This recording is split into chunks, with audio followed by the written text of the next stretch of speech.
I think the fact that I'm probably sexy and cute at a particular moment is because I'm also committing to the people that I'm going to be with. Yeah. I think it's done a lot out of respect for people as well.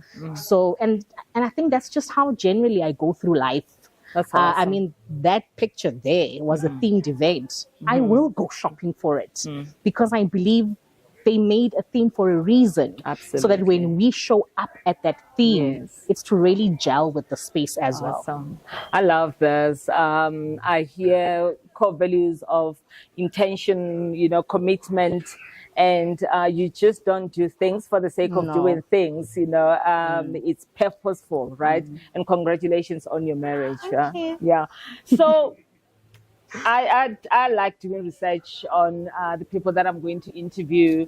And I went through your LinkedIn profile. Please go through this woman's LinkedIn profile. It's loaded. We can talk about it like for days, for hours. And people see women like you, right? And you are in corporate, and also you've got this lean-in cycle for women, and a whole lot of stuff that you're juggling.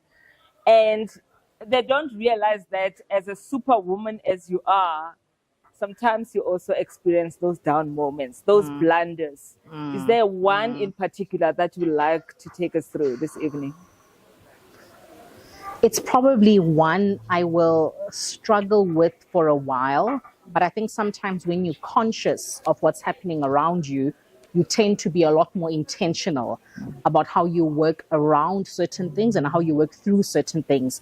I think for me, the blunder is potentially, and maybe currently slightly, not having enough time for family, to be honest with you. And perhaps that's something that resonates a lot more with me because I grew up in boarding school.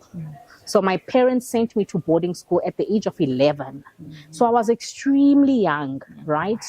Queenstown versus Craddock, almost 2 hours apart. Went home some weekends, not all the time. But the point is already I never had enough time with my family growing up. And while that worked for me, perhaps from a career point of view, the fact that potentially I could build a career so far away from home. I mean, Craddock, you can only do so much. It's a very small town. It took a lot from me in terms of already I grew up away from home. Now I must carry on with life away from home. And now I must have this extremely busy life away from home, away from family. So it's not something I brought to myself. It's not something I do because I don't care to make the time. As much as I think in my introduction, I said I love spending time at home and I love spending time with my family, but I've got this much of it and I have to maximize on it. And I mean, I have no idea how I'll navigate making it better, but I do my best, I think in different ways. My son loves football, but I also introduced him to golf. And the reason for that is because that was a moment to have my Sundays with him. This is now my 11-year-old. So when we go out for brunches, then he can practice golf. But it was also intentional. So that when he's 16 or when he's 21 or when he's 26 and his boys are traveling because they are golfers, you can be like, well, I might not be playing for a team, but I'm joining you guys in London.